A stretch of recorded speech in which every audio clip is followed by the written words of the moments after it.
Ini udah kelihatan nggak ya? Kelihatan Ibu. Terima kasih Bu. Oke. Oke. Untuk tugas ini data umum kita isi nama kepala keluarga. Eh, Sebenarnya nama kepala keluarga ini boleh dibuat inisial saja. Jadi misalnya Edi Firmanto, kita tulis aja TNE, Tuan E. Kemudian usia kepala keluarga 60 tahun. Pekerjaan, petani, pendidikan, SD, kemudian alamat, kemudian kita masuk komposisi keluarga. Nah, di sini kita bisa lihat ada anggota keluarganya selain Bapak E ada 4 orang. Istri Nyonya Widarti atau Nyonya W, kita pakai inisial aja ya.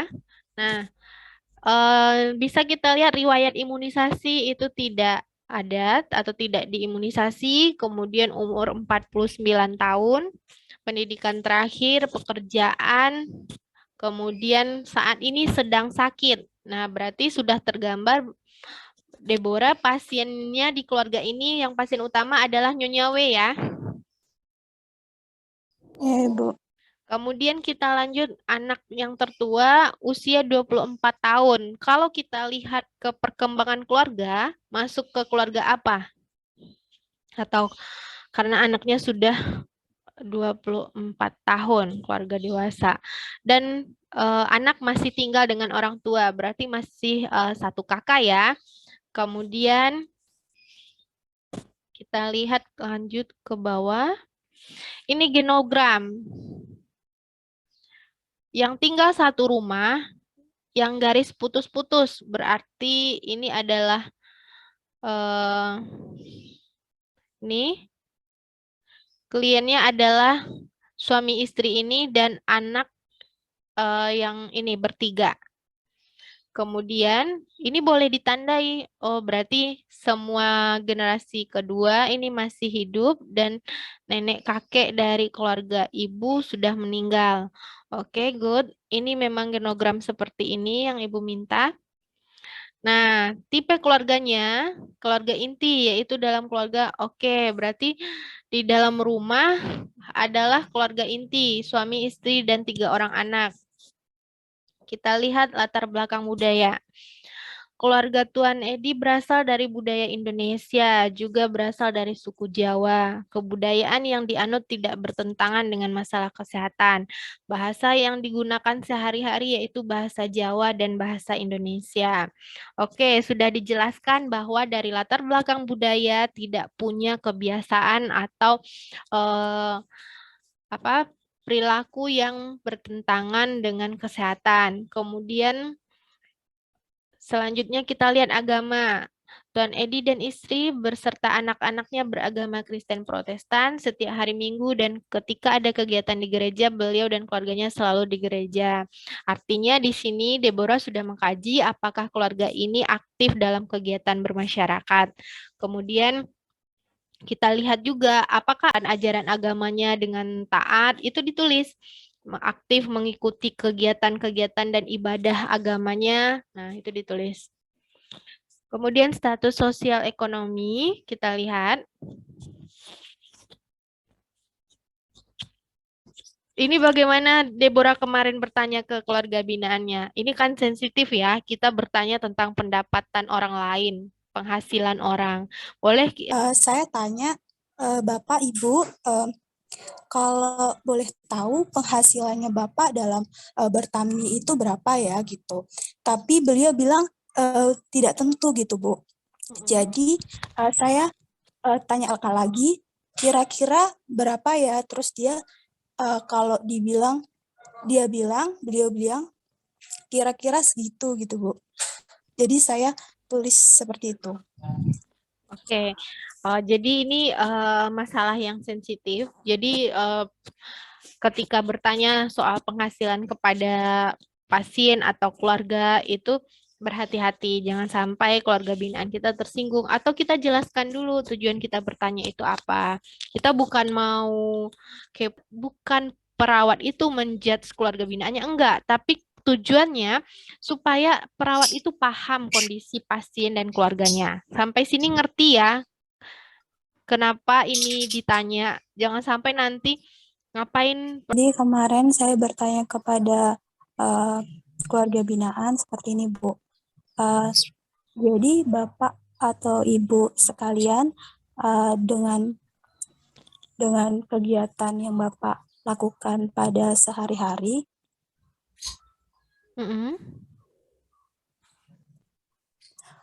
terkadang apakah ada waktu kosong Bapak Ibu untuk meluangkan waktu bersama seperti itu Bapak gitu. Terus ibunya bilang dia tidak sering melakukan kegiatan bersama di luar ruangan atau rekreasi seperti itu, tetapi dia lebih sering untuk lebih menonton TV bersama seperti itu, Bu. Ya benar, jadi rekreasi itu bukan berarti setiap keluarga harus pergi jalan-jalan ke luar negeri, harus jalan-jalan ke mall. Rekreasi itu adalah kegiatan yang bikin rileks, apa aja boleh. Mungkin menonton, ini ya. Kita balik ke rekreasi. Nah, rekreasi ini kegiatan yang buat rileks, boleh menonton televisi juga boleh, main HP pun boleh. Nggak ada Bu, kalau kosong kami nonton YouTube aja bareng-bareng di rumah atau nonton acara olahraga di dekat kantor desa itu boleh. Yang penting keluarga itu punya aktivitas yang membuat dia bisa berkumpul dengan anggota keluarganya, bisa rileks gitu. Kemudian ketika ada waktu luang, Tuan Edi digunakan untuk bermain bersama keluarga. Oke, ini sudah benar. Nah, ini tahap riwayat dan tahap perkembangan keluarga. Anak tertua berusia 24 tahun, jadi keluarga berada pada tahap keluarga dengan pelepasan. Dengan perkembangan membantu anak untuk mandiri di masyarakat dan penataan kembali peran dan kegiatan rumah tangga. Oke, ini sudah bagus, sudah benar. Mungkin ada yang berbeda nanti dengan keluarga binaannya masing-masing. Mungkin ada yang dapat keluarga dengan balita, ada yang dapat dengan remaja. Nanti di patokannya adalah anak pertama. Tahap perkembangan keluarga yang belum terpenuhi. Ini kita lihat tugas tahap perkembangan keluarga dewasa apa aja. Kemudian yang belum terpenuhi saat ini apa? Tidak ada tahap perkembangan keluarga sampai saat ini yang belum terpenuhi, namun tugas keluarga yang belum dicapai adalah terkadang masih ada kurangnya pemeliharaan komunikasi yang terbuka, sehingga masih terjadi pertengkaran di dalam keluarga. Oke, berarti keluarga inti. Tuan Edi sebagai kepala keluarga jarang sekali sakit, tidak punya masalah kesehatan yang serius, tidak ada masalah istirahat maupun kebutuhan dasar yang lain. Mempunyai keturunan hipertensi dan merokok sejak usia 22 tahun, tapi saat dilakukan pengkajian, beliau mengatakan sudah sembuh dari sakit bersin-bersin sejak 4 hari yang lalu. Oke. Berarti tidak ada keluhan kesehatan, tidak pernah dirawat di rumah sakit, itu ditulis juga. Walaupun istrinya, Nyonya Widati mengatakan bahwa saat dilakukan pengkajian mengalami pusing dan merasakan sedikit nyeri di bagian perut. Mempunyai penyakit hipertensi sejak 5 tahun yang lalu dan mempunyai penyakit MAH 2 bulan yang lalu. Setiap bulan sekali ia rutin kontrol ke puskesmas. Namanya Puskesmas Rumbia ya. Tidak mempunyai masalah dengan istirahat, makan beliau harus memperhatikan penyakit hipertensinya sehingga tekanan darahnya tidak naik. Nah, ini boleh ditambahkan apakah pernah dirawat karena penyakitnya. Kemudian ditambahkan lagi Deborah, biasanya kambuh mahnya itu ketika apa kondisinya. Kemudian ditambahkan lagi kalau dia hipertensi, apakah dia mengkonsumsi obat? Ini ditanya enggak? Deborah tanya enggak, apakah dia punya... Tidak, Ibu, tapi dia setiap berobat itu mengkonsumsi obat-obatan gitu. Tapi setelah saya tanya obat-obatannya apa, beliau belum mengerti gitu, obat apa gitu, hanya meminum saja gitu. Nah, kita boleh nanti seandainya kalian yang belum pengkajian atau yang belum apa namanya belum menyelesaikan atau nanti boleh direvisi kembali, Ibu boleh kan? Kita boleh lihat, Ibu obat yang dari dokter mana aja, Bu? Minta ke pasiennya, boleh lihat nggak, Bu? Biasanya orang penyakit hipertensi itu pasti sedia obat hipertensi. Karena dia takut sewaktu-waktu itu tekanan darahnya mendadak naik. Jadi dia biasanya nyimpan. Atau walaupun ya, Bu masih nyimpan nggak obat dari dokter yang buat tekanan darah? Buat hipertensinya, Ibu ada nggak nyimpannya? Jadi kita kaji obat yang dikonsumsinya apa. Bisa kalau hipertensi biasanya ibu-ibu tuh suka nyimpan katopril. Nah, nyimpan nggak obat yang terakhir dikasih dokter untuk tensi? Itu ditanya ya, Deborah ya. Baik, Bu. Terus anak Jujun jarang sakit, tidak punya masalah. Kemudian anak Paulus jarang sakit, tidak punya masalah. Oke, anaknya sehat. Anak Indah jarang sakit. Oke. Riwayat keluarga sebelumnya. Riwayat keluarga dari pihak Tuan Edi, Bapak Tuan Edi sudah meninggal 2 tahun yang lalu karena sudah lansia. Sedangkan ibu dari Bapak Edi juga sudah meninggal sekitar setahun yang lalu karena menderita penyakit hipertensi. Riwayat keluarga dari Ibu Widati, Bapak dan Ibu masih sehat dan kuat, tetapi ibunya Nyonya Widati menderita hipertensi, tapi bisa dikontrol. Nah, ini bisa juga ditanya ibunya pernah mengkonsumsi obat apa, kemudian rutin kontrol kah, itu juga ditanya. Kemudian kita lanjut.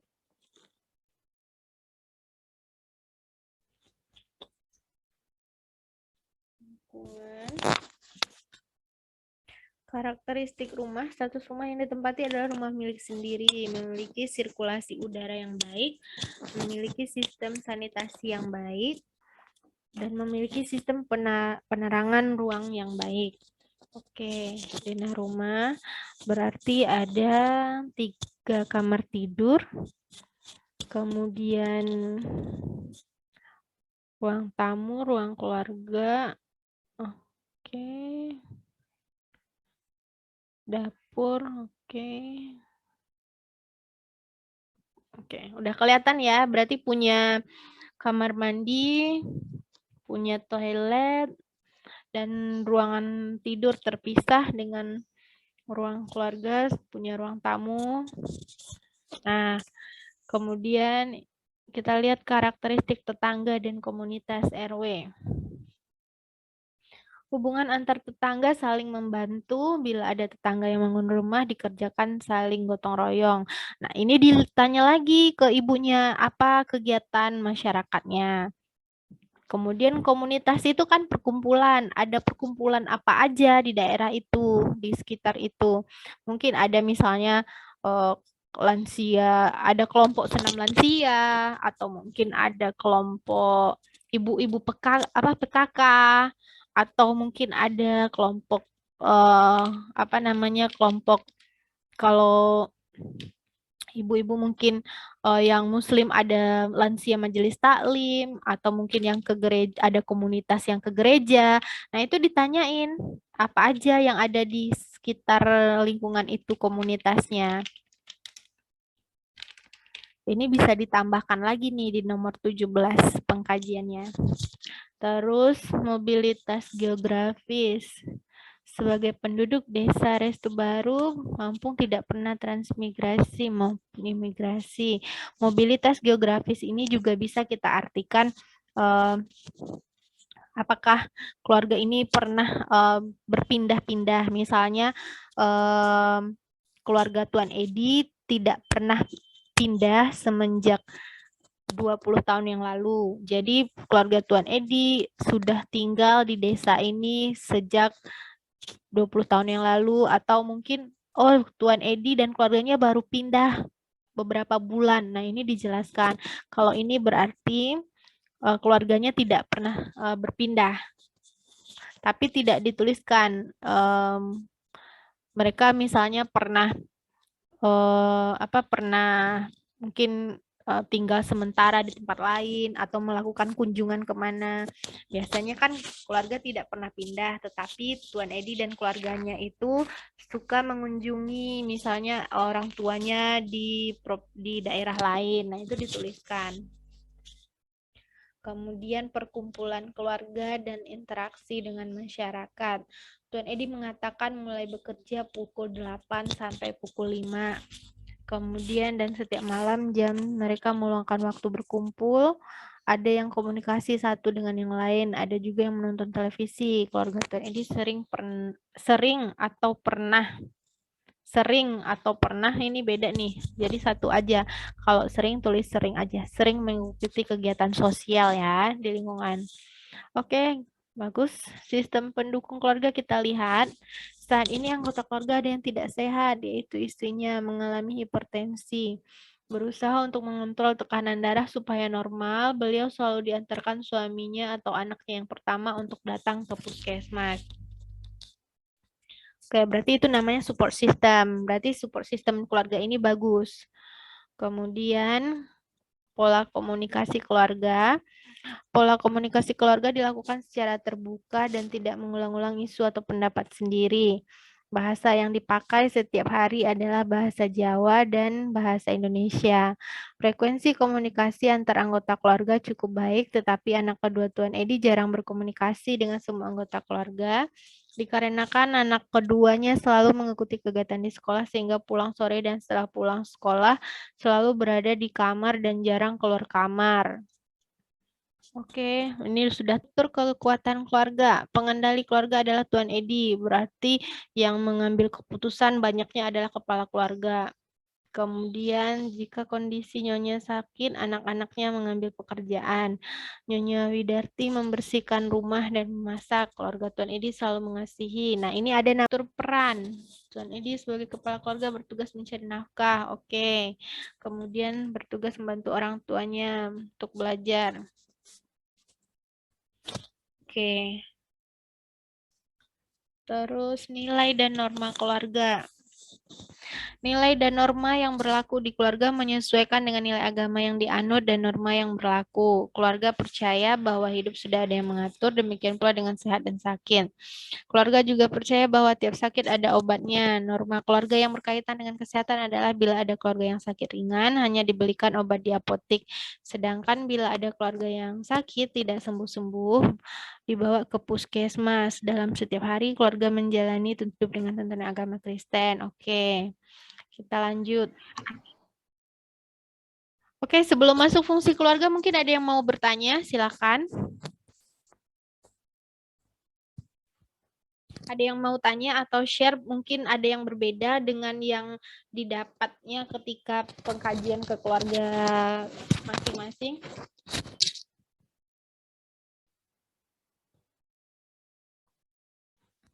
Bagaimana? Ada yang mau tanya atau ada yang mendapatkan hasil yang berbeda? Bu, sayang. Hampir sama sih, Bu, punya saya, Bu. Oke. Kita lanjut yang fungsi keluarga. Fungsi afektif, hubungan antara keluarga baik, saling menghargai satu sama lain. Keluarga juga mendukung bila ada yang sakit. Oke, ini nggak ada masalah, Ibu rasa. Tapi ini masih sedikit ya. Coba dikaji lebih dalam lagi. Misalnya, fungsi perawatan kesehatan. Fungsi perawatan kesehatan ada 5. Kita mulai dari mengenal dulu. Keluarga mengenal masalah kesehatan. Apakah keluarga sudah mengenal? Dicek. Kemudian membuat keputusan. Untuk masalah kesehatan, Nyonya Widarti tadi bisa anaknya merasa takut dengan kondisi tersebut, sehingga selalu rutin membawa atau mengantarkan Nyonya Widarti untuk melakukan kontrol. Oke, keluarga hanya dapat di sini di poin C ini dituliskan aja, berarti kan keluarga sudah melakukan perawatan. Jadi keluarga sudah melakukan perawatan kepada Nyonya W yang menderita hipertensi. Kemudian ada nggak tindakan yang dilakukan? Misalnya selain Oh, selain berobat ke pelayanan kesehatan, ternyata Nyonya Widati itu juga membuat mengkonsumsi obat-obatan herbal. Terkadang mereka membuat misalnya jus timun atau rebusan daun alpukat. Nah, itu boleh di sini. Apa hal yang sudah dilakukan oleh keluarga untuk merawat anggota keluarga yang sakit? Ini bisa ditambahkan ya, Deborah di sini. Baik, Ibu. Kemudian yang keempat, keluarga memelihara atau memodifikasi lingkungan. Keluarga beranggapan bahwa hanya dengan menyapu saja rumah sudah dianggap bersih. Kamar mandi dibersihkan 2 kali. Kemudian keluarga selalu memperhatikan setiap. Nah, ini kemudian apalagi memodifikasi lingkungan untuk penyakit hipertensi. Nah, bagaimana supaya lingkungan yang bagus untuk penderita hipertensi itu seperti apa, itu boleh ditambahkan. Kemudian mungkin usianya, pelayanan selalu membawa anggota keluarga yang sakit ke tempat. Oke. Walaupun istrinya sudah melakukan pengangkatan rahim. Nah, ini tadi tidak disebutkan bahwa Nyonya Widarti melakukan pengangkatan rahim. Ini harusnya tadi ada di riwayat kesehatan keluarga. Yang ini ada yang masih ingat nggak yang di atas tadi? Harusnya nomor 12. Sebelumnya di sini tadi tidak diceritakan kalau Nyonya Widarti pernah melakukan pengangkatan rahim. Harusnya di sini disebutkan ya. Berarti Ibu Widarti yang ini yang tidak ada di riwayat kesehatan tadi yang di poin nomor 15-nya. Nanti bisa ditambahkan ya Deborah fungsi ini. Kenapa beliau melakukan pengangkatan rahim? Mungkin ada indikasi atau bagaimana? Itu belum ada Ibu lihat hasil pengkajian atau ceritanya di nomor 15 ya.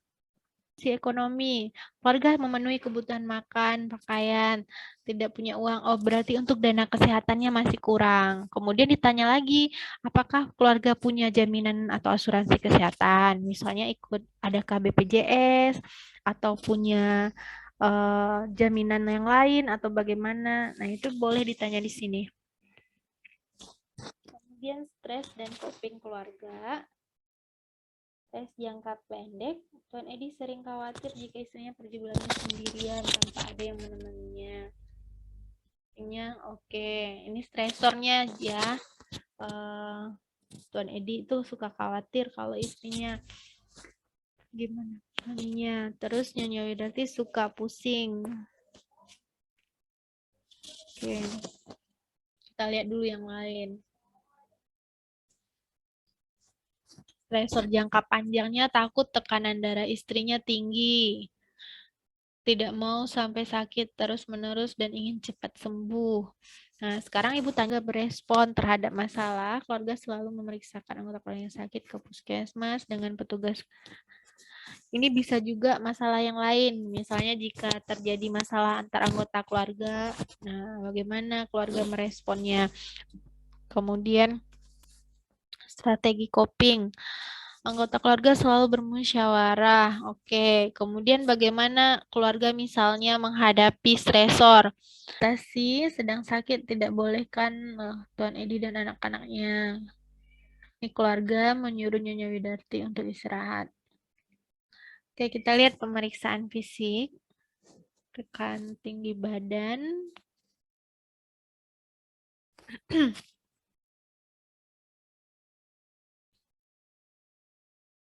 Nah, dari tinggi badan, berat badan, ini bisa kalian bayangkan ya. Tingginya misalnya Ibu Widarti itu 154, berat badannya 48. Apakah ini termasuk kurus atau gemuk atau ideal? Bagaimana? 138. 100. Ini agak sedikit kurus ya, Deborah, ibunya. Ibu Widartinya. Iya, Ibu. Bersih panjang, oke, tidak anemis. Selera putih. Nah, di sini ada nih penglihatan Naga Rabun, kemudian Ibu Widarti. Nanti bisa diprediksi nih kalau riwayat kesehatan sebelumnya punya ini, kemudian penglihatan rabun, kemudian pembesaran dan vena jugularis, tidak ada pembesaran kelenjar tiroid, kemudian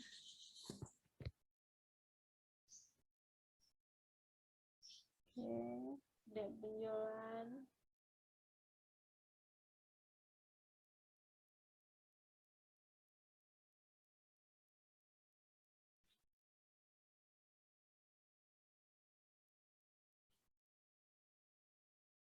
Ini beneran di frekuensi napas 20 kali per menit. Oke. Normalnya berapa fungsi nafas? Ini harus tahu ya. Terus sistem tekanan darah. Oke. Ini diukur saat pengkajian, itu ditulis. Tapi kalau kalian tidak mengukur, misalnya dia penyakit DM, kalian nggak ngukur gula darahnya, jangan ditulis. Berarti ditulis di sini gula darah terakhir tanggal 20 dari mereka memeriksakan labor atau mereka ke puskesmas. Jadi ditulis aja, jangan di hari pengkajian. Jadi misalnya dapatkan gula darahnya 200, tanggal diperiksa tanggal 19 Mei. Jadi data kita itu harus benar. Ini kalau memang diambil saat pemeriksaan fisik, oke, ditulis. Tapi kalau tidak benar-benar mengukurnya, jangan ditulis. Kemudian kita lihat. Ini, oke. Ini ditulis harus bawa nursing kit kemarin ke keluarga binaannya karena itu. Terus terdapat tidak ada kelainan 4 lancar normal. Oke. Kuku bersih tidak ada.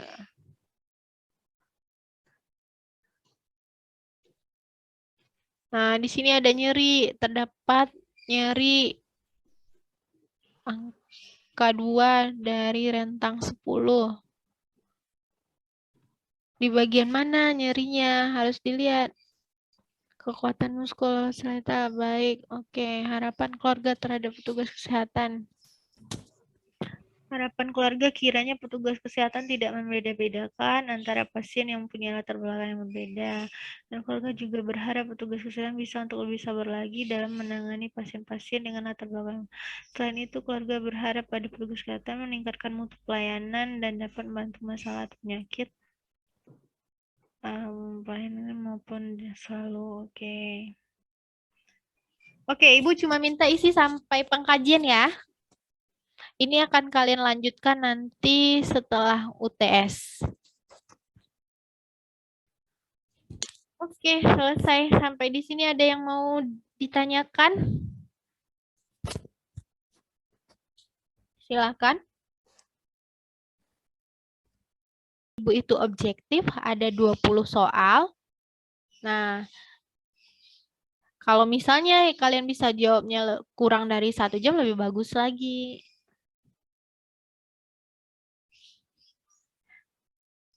Sekitar 60 menit pakai Zoom. Tapi soalnya nanti kemudian pilihan ganda yang akan Ibu tanyakan adalah itu tipikal-tipikal keluarga. Ada yang kemarin kita belajar tradisional, non-tradisional. Kemudian Ibu akan bertanya juga jenis keluarga itu Ibu kasih keadaan atau bikinkan kasusnya. Ibu akan tanya apakah dia masuk keluarga sejahtera 1, sejahtera 2, atau prasejahtera. Itu akan Ibu tanya. Kemudian kisi-kisi selanjutnya yang paling penting itu adalah fungsi tugas kesehatan keluarga. Mulai dari mengenal sampai menggunakan fasilitas kesehatan. Itu Ibu buat kasusnya. Kemudian Ibu akan tanya juga ciri-ciri keluarga. Terus sistem dalam keluarga, kan ada yang kemarin kita belajar sistem terbuka, tertutup, seperti itu. Kemudian Stresornya, contohnya stresor jangka pendek, jangka panjang, itu juga akan ditanyakan. Kemudian tentu aja definisi keluarga. Definisi keluarga, Ibu pengen kalian minimal tahu definisi keluarga menurut Undang-Undang Undang-Undang nomor 10 tahun sih ada juga pilihannya misalnya 1, 2, 3 benar, kemudian 1 dan 4, 1 dan 3 benar, 2 dan 4. Jadi kalau ada angka berarti pilihannya memilih 1, 2, 3. Tapi kalau ABC keluarga yang 5 itu apa aja, mengenal sampai menggunakan fasilitas pelayanan kesehatan itu harus hafal. Terus tentang fungsi-fungsi yang tadi ada fungsi afektif, fungsi sosialisasi, fungsi reproduksi, itu apa aja? Yang masuk fungsi afektif apa? Yang masuk fungsi sosialisasi apa? Itu biasanya Ibu akan tanya. Oke, ada yang mau tanya lagi soal persiapan untuk UTB-nya?